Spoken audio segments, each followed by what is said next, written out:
Muy buenas tardes a todos, señores estudiantes, señores empresarios, comunidad académica en general. En el día de hoy vamos a socializar el régimen legal de las sociedades anónimas. Las sociedades anónimas son el tipo social perfecto para las grandes asociaciones empresariales o para los grandes proyectos empresariales. Podemos decir sin duda equivocarnos que la sociedad anónima o la sociedad por acciones es el tipo social o ejemplo clásico de la sociedad de capital. Entonces, en ese orden de ideas, como hemos venido desarrollando diferentes tipos sociales, podemos empezar a referirnos a cada una de las 5 categorías de análisis que se hacen de la sociedad anónima. La primera categoría de análisis es su naturaleza jurídica. Como habíamos dicho, la sociedad anónima es una sociedad de capital.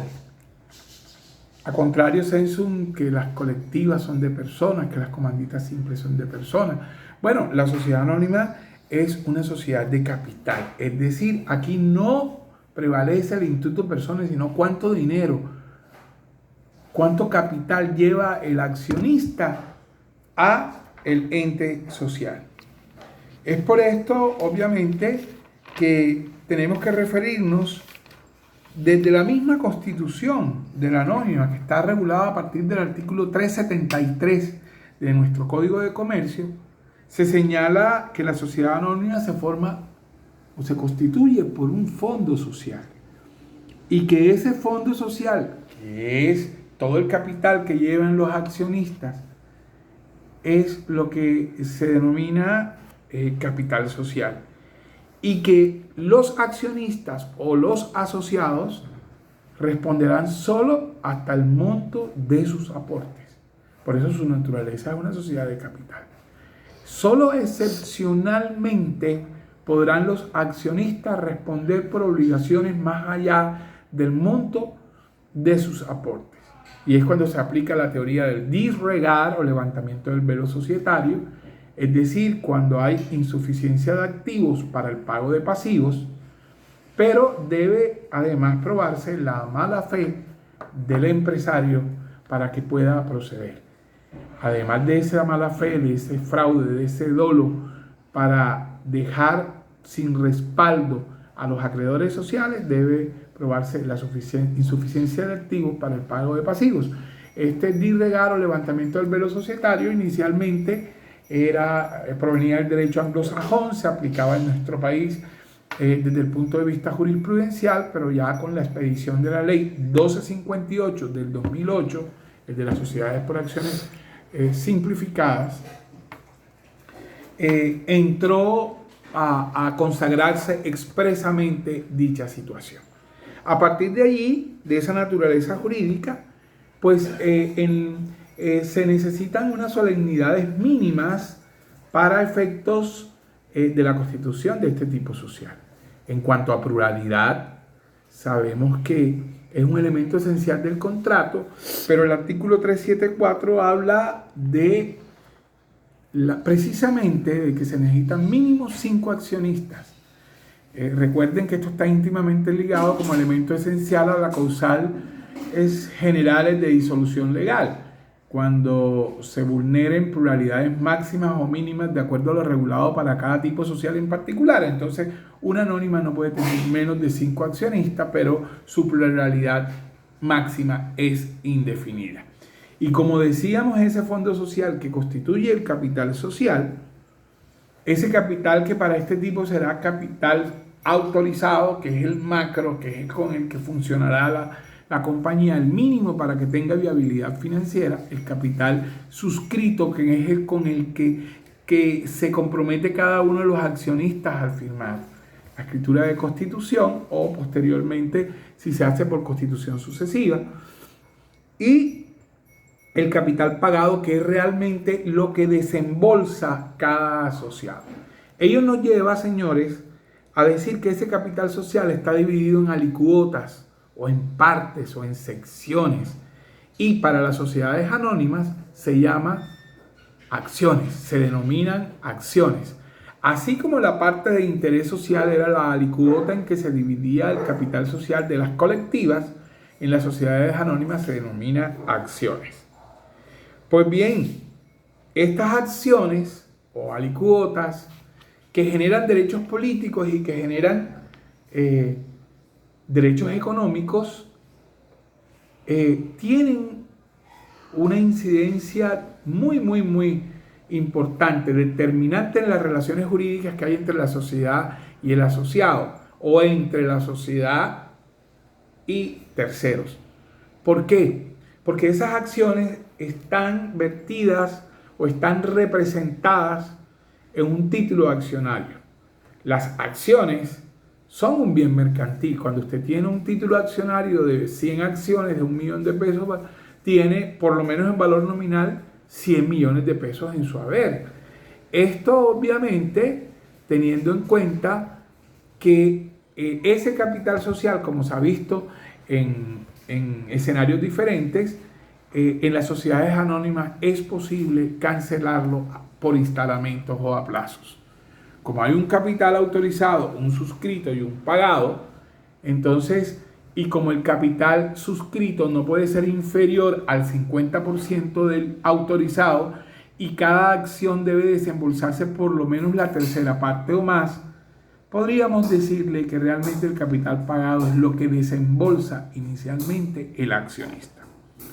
Es importante, es muy importante que se tenga en cuenta, además de lo anterior, que así como se constituyen sociedades anónimas simultáneas o instantáneas, como el proceso que nos hemos referido, luego de la negociabilidad y de la autonomía de la voluntad, es posible que también se constituyan acciones anónimas sucesivamente. Esto lo consagra la Ley 222 del 95 y a partir de esta nueva normativa, un promotor o un accionista comienza a gestionar la constitución de una sociedad anónima, pero como son proyectos muy grandes, se le presenta el proyecto a un grupo de inversionistas y a medida que se van enamorando los inversionistas, se van haciendo fases hasta los aportes y la constitución real que se depositará, obviamente, como un proyecto, como una oferta comercial, y que esa oferta comercial, una vez aceptada por los futuros inversionistas, van generando la constitución constitutiva. Pero lo importante es que en uno y otro sentido, estas acciones como alicuotas generan, obviamente, derechos económicos, los dividendos, que es uno de los móviles. Desde el punto de vista causalista es lo que nos motiva a contratar en una sociedad comercial anónima. Y tienen diferentes clasificaciones: acciones nominales, acciones de goce o de industria, acciones privilegiadas, acciones nominativas o al portador. Allí hay, como son títulos valores, pero hay que hacer claridad que en el ámbito societario colombiano, a partir de la decisión del año 73 del acuerdo, acuérdense, del Pacto Subregional Andino, para proteger la inversión extranjera y la mala influencia de dineros ilícitos, se estableció que no era posible que en Colombia se expidieran acciones al portador, o sea que actualmente todas las acciones son nominativas. Y son acciones de industria cuando el aporte que se hace es industria, y solo hasta cuando se liberen esas acciones se podrá decir o se podrá señalar a partir de la liberación de esas acciones que es cuando se ha pagado el aporte. Antes solo se expiden títulos nominativos. Las acciones privilegiadas o de contenido preferencial son aquellas acciones que tienen un poco más de porcentaje en el rendimiento, sin embargo no tienen el derecho político, el derecho a voto. Cualquiera que sean estas acciones tienen una valoración patrimonial, y para suscribir estas acciones, que son los títulos, lo hará el representante legal, y dichos títulos accionarios deben ser inscritos en el registro de accionistas, que es el libro que lleva la compañía y opera inscribe la titularidad, la tradición de las acciones, y de ahí se genera la certificación de la composición accionaria. Es posible que luego de que se agote el capital suscrito se necesite más, o luego de un aumento de capital porque ya el capital suscrito, pagado y autorizado llegaron a su tope, se inicia un reglamento de colocación de acciones, aprobado obviamente por los órganos colegiados respectivos. El máximo órgano social aprobará la reforma estatutaria, la junta directiva diseñará y aprobará el reglamento de colocación de acciones a efectos de su colocación. Este contrato de colocación de acciones no es más que una oferta comercial, y los nuevos accionistas deberán ajustarse o no a ese contrato de adhesión para la capitalización de la compañía. Es muy importante que se analice el artículo 384 del Código de Comercio para que miremos este negocio jurídico desde la perspectiva de la autonomía de la voluntad y de la viabilidad financiera de la compañía. Siguiendo con la segunda categoría de análisis, la tercera, porque ya habíamos dicho que la sociedad anónima es de capital, que la sociedad anónima tiene un contenido formal, es decir, se constituye por escritura pública y posterior registro en el registro mercantil. Y cuando la sociedad negocie sus acciones en la bolsa, entonces habrá que, en el Registro Nacional de Valores, habrá que hacer la inscripción de esos títulos accionarios para su negociabilidad. Pero más allá de ese bien mercantil, de la forma como se constituye, cómo se crea, lo que representa, cómo se negocian, cómo se endosan en forma libre cuando no está pactado el derecho de preferencia, y que pueden ser sujetos de cualquier limitación del dominio, pueden tener embargos, pueden tener anticresis, pueden tener prenda, y se pone a disposición o en manos del acreedor todos esos derechos políticos y derechos económicos, tanto que puede generarse un proceso judicial el remate o la venta forzada de esas acciones. La tercera categoría de análisis es la administración. Queremos aquí obviamente señalar, señores, que es una administración compleja, porque a partir del artículo 22 de la Ley 222 del 95, tenemos como referencia que hay administradores plurales y singulares. En la sociedad anónima se dan todos. Se dan los singulares porque puede haber un presidente, pueden haber varios gerentes, gerente de producción, gerente de recursos humanos, gerente general, gerente financiero, gerente de operaciones. Pero también hay unos cuerpos colegiados muy líderes en todos los procesos, que es el máximo órgano social, que es la Asamblea General de Accionistas, y la Junta Directiva. Aquí la administración es vertical, por cuanto el máximo órgano social designa a los miembros de junta, y fíjense que la junta es quien designa al representante legal. Adicionalmente a ello, estos cuerpos colegiados y consultivos que coadministran, por ejemplo, la junta directiva, está arreglada en capítulos especiales y debe reunirse por lo menos una vez al mes. Sus miembros deben ser miembros impares, 3, 5, 7, 9, con sus respectivos suplentes. La tendencia es que los miembros de junta directiva sean tecnócratas, es decir, que manejen muy bien el sector y el objeto social a que se dedica la compañía, excepto en las sociedades de familia. Sin embargo, en estas sociedades se firman protocolos de familia para que la administración sea idónea.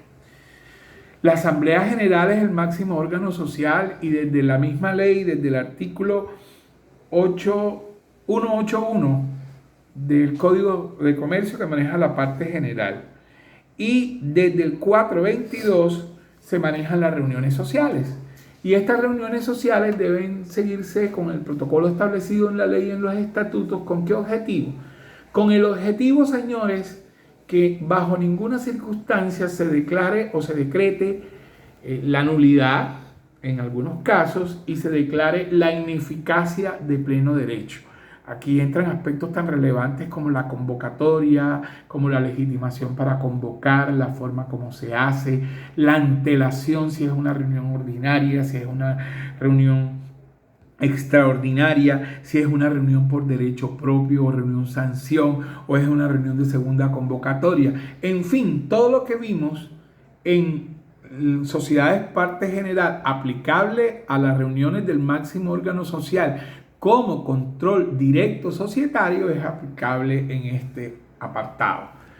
Solo queremos decirles que actualmente por las coyunturas que está viviendo no solamente el país sino el mundo, el sector empresarial ha tenido que hacer uso con más frecuencia de las reuniones no presenciales reguladas en el artículo 19, 20 y 21. Pero frente al tema de convocatorias y frente al tema de quórum deliberatorio, saben que hay un quórum decisorio y deliberatorio, se sigue lo establecido en el artículo 68 de la ley 222 del 95. Es decir, con el voto favorable de más del 50% de las acciones en que está dividido el capital social presentes en la reunión.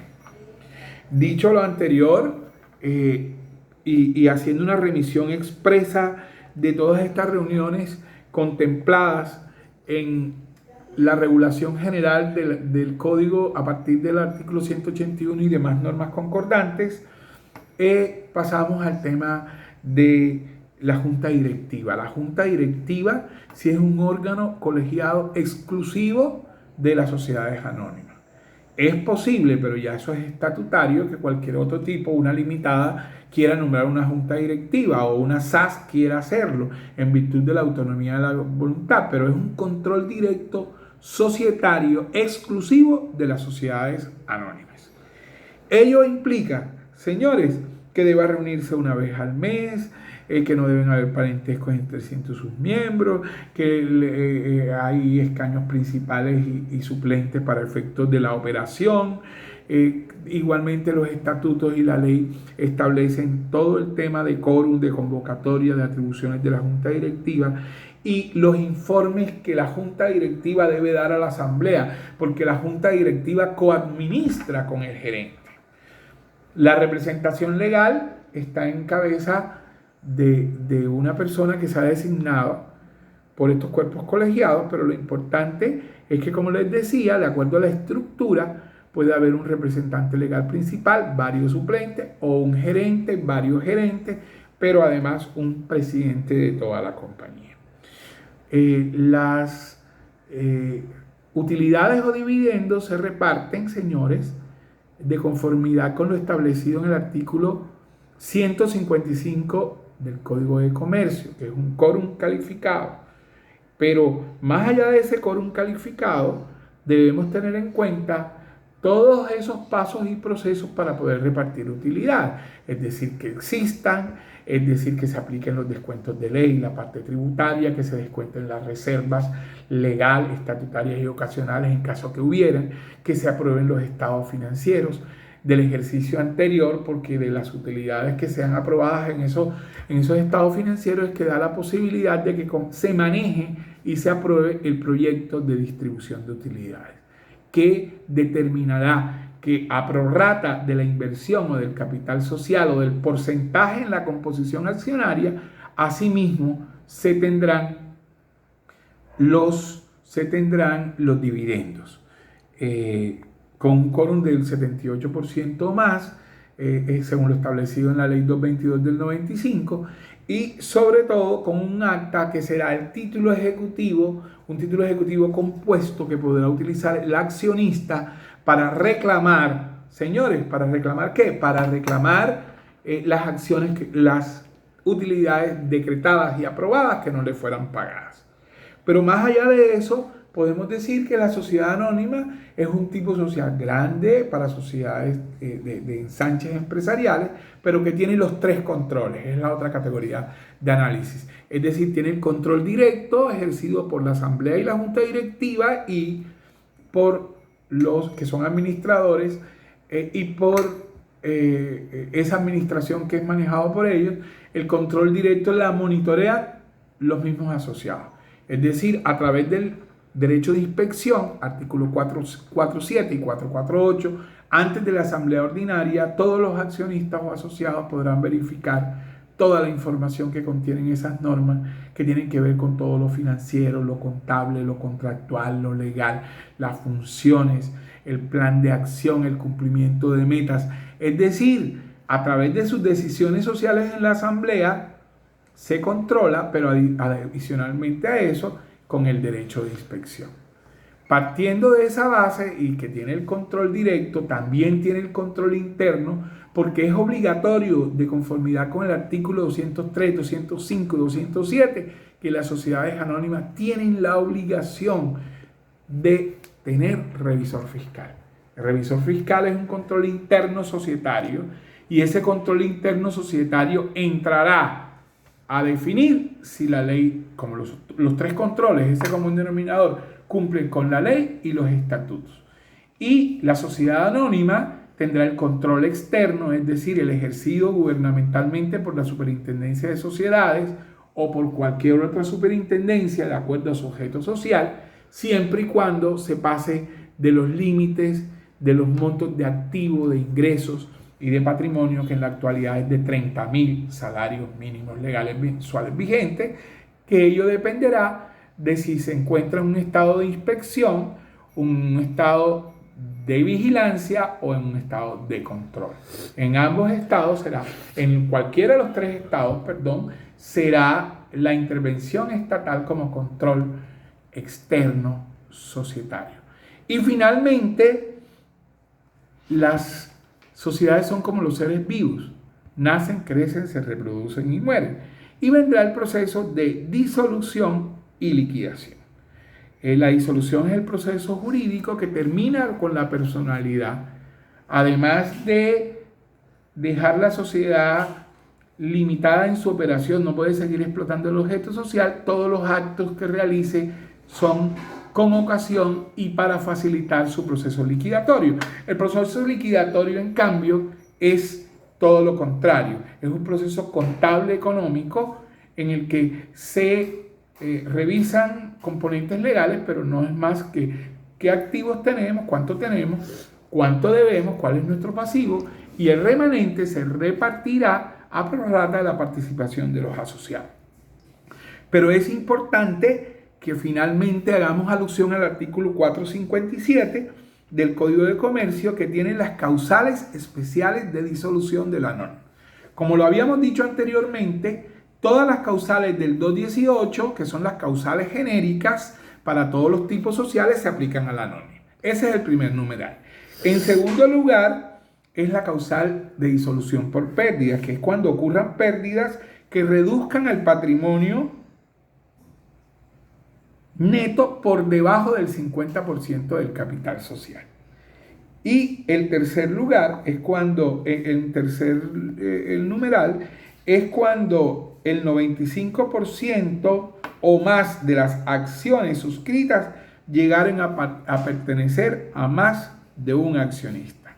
Ello significa una total concentración de dinero y de poder. Entonces dice, ya no será viable la sociedad anónima. Se podría pensar entonces en una transformación al nuevo tipo de las sociedades por acciones simplificadas, a una SAS, en donde sí es posible que un solo accionista sea dueño del 100% del capital y del patrimonio. Como podemos observar, esta es una sociedad para grandes proyectos empresariales por la complejidad de su administración, porque tiene prácticamente los tres controles societarios, el directo, el interno y el externo, y porque en todos los sectores económicos los grandes contribuyentes y los grandes aportantes a los sectores reales de la economía tienen este tipo social. Los invitamos a que profundicen en la página web de la Superintendencia de Sociedades, www.supersociedades.gov.co, en el link de Doctrina y Conceptos Jurídicos, también en el libro de Doctrina y Conceptos Contables, porque la mayoría de los conflictos intrasocietarios tienen que ver con sociedades anónimas en el tema de derecho de inspección, en el tema de ineficacias por mala distribución de utilidades y en otros temas de interés. Seguimos compartiendo con ustedes este gran mundo de las sociedades mercantiles y del derecho corporativo. Cualquier duda, favor contáctenos o visite nuestra página web www.andresalarconlora.com. Que pasen feliz tarde.